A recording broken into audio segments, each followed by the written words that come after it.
इस परिवार में आप सबका स्वागत है। आज हम लेकर आए एक सुंदर कहानी और हम चाहते हैं इसी तरह की कहानियों के साथ आप भी हमारे साथ जुड़े और इस मंच को शोभित करें। आज हमारे साथ अविनाश जी हैं। अविनाश जी, आपका स्वागत है। धन्यवाद अनुपमा जी, और सभी सुनने वालों का और ज्ञानपथ के साथियों का बहुत बहुत धन्यवाद और नमस्कार। आज की कहानी कबीर जी के टाइम की है। कबीर जी के गांव में उनके घर से 2-4 घर दूर एक फैमिली रहती थी, माता पिता और उनका बेटा। बेटे ने बहुत शिक्षा गुरुकुल से ऋषियों मुनियों से पाई थी, तो वो कहता था मेरे को अब ज्ञान भी प्राप्त हो गया है, मैं विवेकशील भी हो गया हूँ, मुझे हर तरह का ज्ञान हो गया है, मैंने प्रभु से मेरा बहुत प्यार है। इस तरह की बातें वो करता रहता। लेकिन उसके पिता उसको हमेशा कहते थे तू सत्संग में जरूर जाया कर। वो कहता था मैंने ज्ञान तो इतना प्राप्त कर लिया है, लेकिन पिता की रोज एक ही रट होती थी कि तू सत्संग में जाया कर, सत्संग में जाया कर। वो एक दिन कबीर जी के पास पहुंचा। कबीर जी अपने रूम कमरे से बाहर ओटे पे बैठे हुए थे, तो खाट बिछा के वो वहां पहुंचा। कहता है गुरु महाराज, मैंने बहुत ज्ञान पाया है सभी ऋषि मुनियों से, जहां जहां पिताजी ने भेजा मैं पूरा ज्ञानवान हो गया हूँ, पूरा विवेकशील हो गया हूँ, मुझे हर तरह की बुद्धि आ गई है, समझ आ गई है, बुद्धिमान भी हूँ मैं, सब कुछ हूँ। लेकिन पता नहीं क्यों मेरे पिताजी जो है रोज पीछे पड़े रहते हैं, सत्संग में जाया कर, सत्संग में जाया कर। जब मुझे हर तरह का ज्ञान प्राप्त हो गया, मैं ज्ञानी हो गया, मैं समझदार हो गया, तो अब मुझे सत्संग में जाने की क्या जरूरत है? पर पिताजी को कौन समझाए? तो आप मुझे इस प्रश्न का जवाब दीजिए, मैं इसका क्या करूं कि मेरे पिताजी को समझ आ जाए कि अब मैं ज्ञानी हूं। कबीर जी की तो आदत थी, वो सीधे तरीके से किसी को ज्ञान देते नहीं थे। उन्होंने उनकी खाट के पास एक हथौड़ी पड़ी थी और उनके खाट के साथ ही एक खूंटा गड़ा हुआ था जिसमें जानवरों को, गाय भैंसों को बांधते।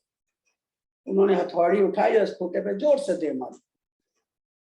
वो बंदा बड़ा चुपचाप हैरान, कहता है क्या पता आज कबीर जी का मौन व्रत है, इसलिए शायद मुझे जवाब नहीं दिया कि तुम जाओ यहाँ से, परेशान मत करो। वो चला गया। लेकिन उसके दिमाग में घुसा हुआ था अगले दिन सुबह फिर आ गया। जब पिताजी ने कहा सत्संग पे जा, सत्संग पे जा, वो उठा और फिर कबीर जी के पास आ गया। फिर आके कहता है मैंने आपको कल एक प्रश्न पूछा था, आपने मुझे जवाब नहीं दिया, तो मेरे जरा संशय का निवारण कीजिए कि मुझे ज्ञान प्राप्त करने के बाद सत्संग की क्या जरूरत है। उन्होंने फिर वही हथौड़ी उठाई, फिर खूंटे पे दे मारी, बोला कुछ भी नहीं। फिर वो चला गया। कहता लगता है इनका 2 दिन का मौन है। तीसरे दिन फिर आ गया, फिर वही प्रश्न। कबीर जी ने फिर उठाया हथौड़ा और फिर उठा के खूंटी पे दे मारा। अब उसको थोड़ा गुस्सा आ गया। वो कहता है साधु महाराज, मैं 3 दिन से कबीर जी आपसे एक ही प्रश्न पूछता जा रहा हूँ और आप मेरी बात का कोई जवाब नहीं देते, उल्टी सीधी हरकतें कर देते हैं।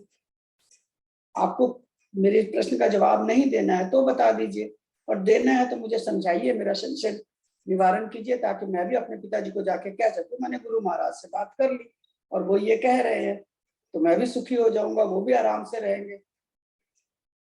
फिर कबीर जी ने मुंह खोला। कहते हैं जिस समय से तू प्रश्न पूछ रहा है मैं उस समय जवाब दे तो रहा हूँ, अब तू मेरा जवाब नहीं समझ रहा तो इसमें मेरी क्या गलती है? वो कहता है जी मुझे समझ नहीं आया, मैं सत्संग और ज्ञान और विवेकता पे बात कर रहा हूँ, आप हथौड़ी खूंटे पे मार रहे हैं, इन दोनों का क्या संबंध है? कहते हैं संबंध ये है कि ये खूंटा जो है इस पर जानवर बनता है, ये ढीला हो जाता है, कभी कोई ठोकर मार देता है, कभी कोई नमी आ जाती है धरती में तो ये खूंट ढीली हो जाती है, तो इस खूंटे को कसना पड़ता है, जोर से मार के उसको टाइटली गाड़ना पड़ता है ताकि पशु जो है वो छूट के खूंटा तोड़ के भाग ना जाए। इसी तरह तुमने ज्ञान भी पा लिया, विवेक भी पा लिया, बुद्धि भी पा ली, तुम्हें हर तरह का ज्ञान है और तुम्हें किसी ज्ञान की जरूरत नहीं है।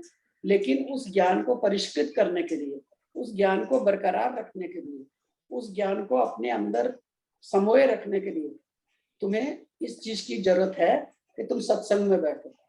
जितना ज्यादा तुम सत्संग में जाओगे, बैठोगे, तुम्हारा सत्य जो है दृढ़ होगा और संग तुम्हारा जो है तुम्हें वो हमेशा मजबूत बना के रखेगा। इसलिए सत्संग में जाना बहुत जरूरी है। सत्संग का मतलब ये नहीं है कि तुम साधुओं की सभा में चले जाओ और बैठ के रामायण महाभारत या गीता सुनो।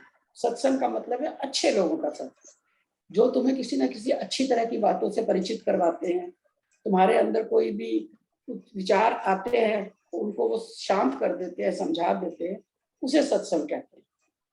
अब तुम्हें मेरी बात समझ में आ गई? एकदम उनके पैरों में गिर पड़ा।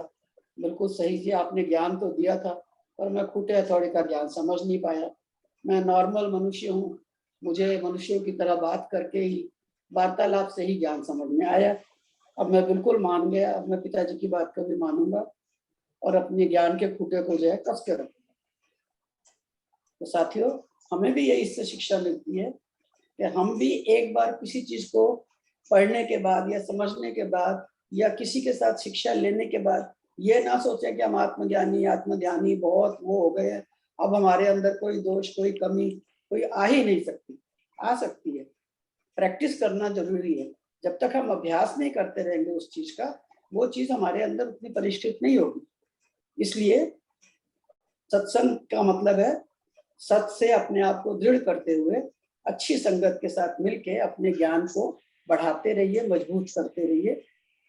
यही शिक्षा इससे कबीर जी ने दी है और मेरे ख्याल से हम सबको ये ग्रहण करनी चाहिए। धन्यवाद। बहुत ही सुंदर अविनाश जी। आज के भौतिकवादी युग में हम शायद इस सत्संग की महत्ता भूलते चले जा रहे हैं। इसे पुनः याद दिलाने के लिए आपका बहुत बहुत धन्यवाद। दोस्तों, इसी तरह की कोई भूली बिसरी यादें या ऐसे पहलू जो हमारे लिए बहुत मूल्यवान है, आप भी इस मंच में हमारे साथ साझा करें। आप सबका इंतजार रहेगा। आप सबका स्वागत है।